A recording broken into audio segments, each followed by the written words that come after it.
Hello from Shanghai, this is Chris. Welcome to another episode of China Currents, your weekly news report of what's trending in China.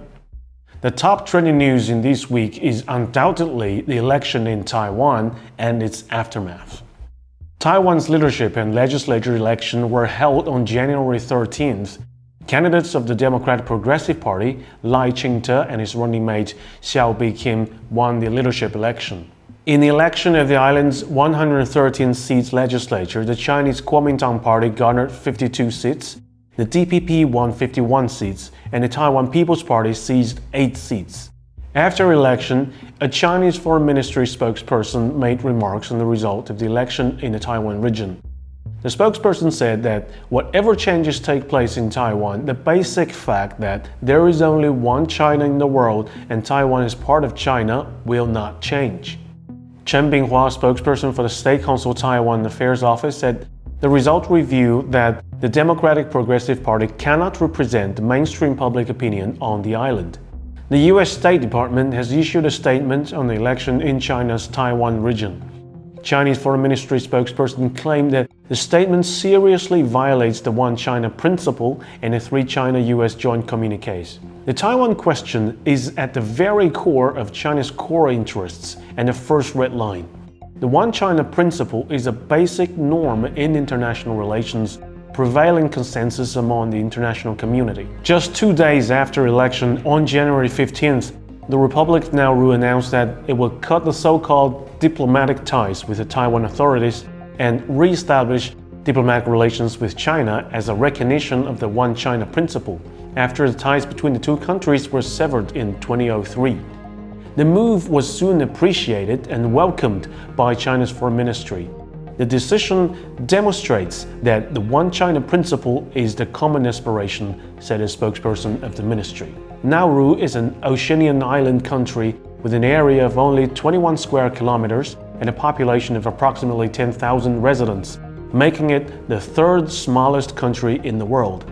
After Nauru's re-establishment of diplomatic relations with China, Taiwan authorities now remain holding the so-called diplomatic ties with only 12 countries. Taiwan's economy has also been impacted by the election. According to a report from Taiwan Economic Daily News, Taiwan's stock market has faced 3 consecutive days of decline following the election of Lai Ching-te. In another report by China Times on the 17th, the new Taiwan dollar, NTD, experienced significant devaluation following the election. On the 16th, the NTD witnessed a sharp decline with increased foreign capital outflows. At one point, it reached 31.4 against the US dollar and closed at 31.392, marking a substantial depreciation of 1.77 cents, the largest drop in the year. On the 17th, the NTD further depreciated by 1.97 cents against the US dollar, closing at 31.589 and hit a nearly 2-month low. Next up, on January 16th, Chinese Premier Li Qiang met with European Commission President Ursula von der Leyen during the World Economic Forum's annual meeting 2024 in Davos. Premier Li expressed China's willingness to import more marketable EU products and expressed hope that EU would relax restrictions on high-tech exports to China. He called for balanced development in Sino-EU trade and reiterated China's commitment to creating a first-class business environment marked by marketization, the rule of law, and internationalization. The Premier also urged the EU to adhere to the basic principles of a market economy, such as free trade, fair competition, and open cooperation, and to treat Chinese enterprises fairly and transparently in trade issues. President von der Leyen acknowledged the EU's appreciation for China's continuous opening up and expressed the bloc's desire not to decouple from China. The EU is keen to enhance dialogue and deepen cooperation with China in areas such as climate change and World Trade Organization reforms, as well as to increase cultural exchanges to further develop EU-China relations. Next up, we have 2 pieces of news regarding Chinese technology. On January 16th, the Tianmu-1 satellite constellation has successfully completed the phased network construction. According to China Aerospace Science and Industry Corporation Limited, the state-owned company responsible for the development of Tianmu-1 satellite constellation, The Sun's synchronous orbit constellation for meteorological purposes has been built and is now operational. The constellation consists of a total of 23 operational satellites, including 4 newly launched satellites on January 5th, which have joined the constellation in performing their designated tasks. The Tianmu-1 satellite constellation is China's first commercial remote sensing constellation compatible with the Beidou, GPS, GLONASS, and Galileo navigation systems. It integrates GNSSR, that's Global Navigation Satellite System reflectometry, occultation sounding, and ionospheric sounding to achieve all-weather, all-time integrated detection. The constellation enables real-time acquisition of environmental elements such as sea surface wind fields, sea ice, soil moisture, as well as atmospheric temperature, humidity, pressure, and ionospheric electron density profiles. The successful completion of the Tianmu-1 satellite constellation's phase network construction marks a significant achievement for China's space industry. The compatibility with the 4 major navigation systems strengthens China's position in the global satellite industry and paves the way for new applications and advancement in satellite-based services. Besides space, we have also witnessed a breakthrough in e-commerce. Chinese scientists have recently proposed an e-commerce protocol that incorporates quantum technology, marking a world-first implementation with a 5-user online trading scenario, as reported by China's Xinhua news agency on January 15th.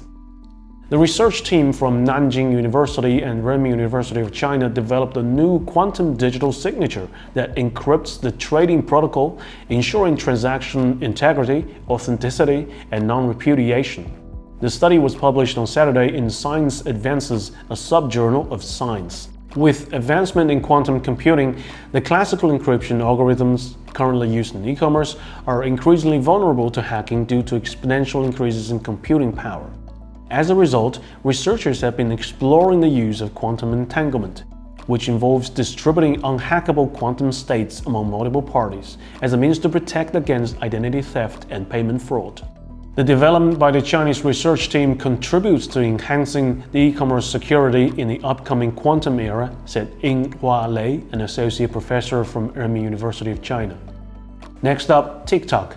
Since November 2023, TikTok employees working in China, such as front-end, back-end development, data, and algorithms, have been receiving notices to transfer to overseas positions. The work locations include Singapore, Australia, Canada, and the United States. In 2020, TikTok was investigated in multiple regions, including the United States, the European Union, and Australia, over data security concerns.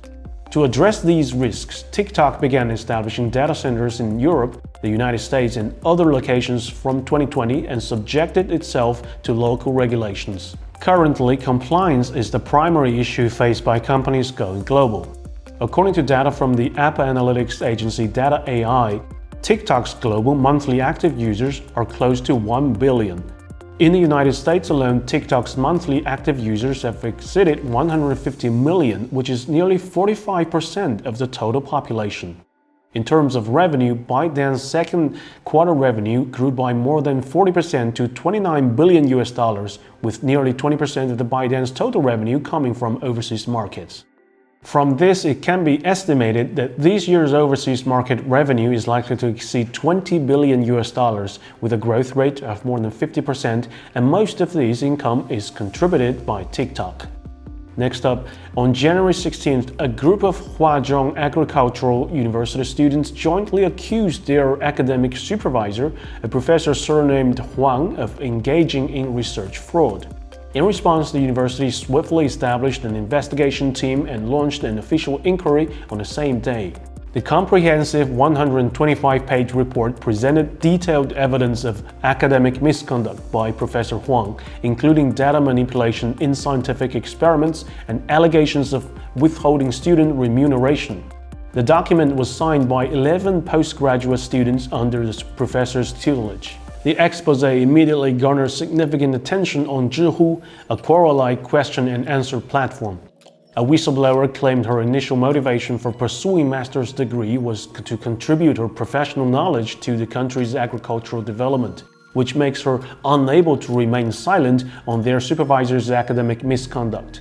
We reject any form of research fraud and refuse to graduate with tarnished reputations. Next up, on January 14th, Shenzhen Hepalink Pharmaceutical Group announced that its wholly owned subsidiary, Tecdow Pharma Italy SRL, had recently suffered from a telecommunication fraud by criminal gangs, involving an amount of more than 11.7 million euros.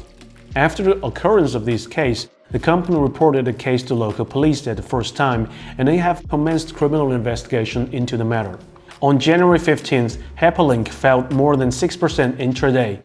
According to its annual report, the company had a total asset of 20.81 million yuan, and its revenue amounted to 7.15 million yuan in 2022.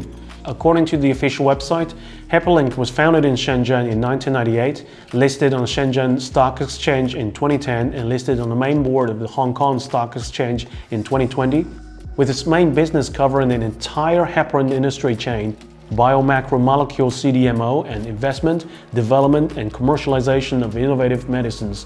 With more than 2,000 employees globally, business coverage in more than 40 countries and regions, and 41 subsidiaries spreading across North America, Europe, and other regions. Hepalink is the leading company in the global heparin industry chain, which not only owns preparations but also owns APIs. Especially for APIs, the August 2022 review report of Heparin's 2022 mid-year report by Suzhou Securities pointed out that Hepalink is the world's largest supplier of heparin APIs, raw materials. Well, that's all for today. Thank you for watching this episode of China Currents. If you have any thoughts and comments about our show, please reach us at the email address below. I'm Chris, looking forward to hearing from you, and see you next time.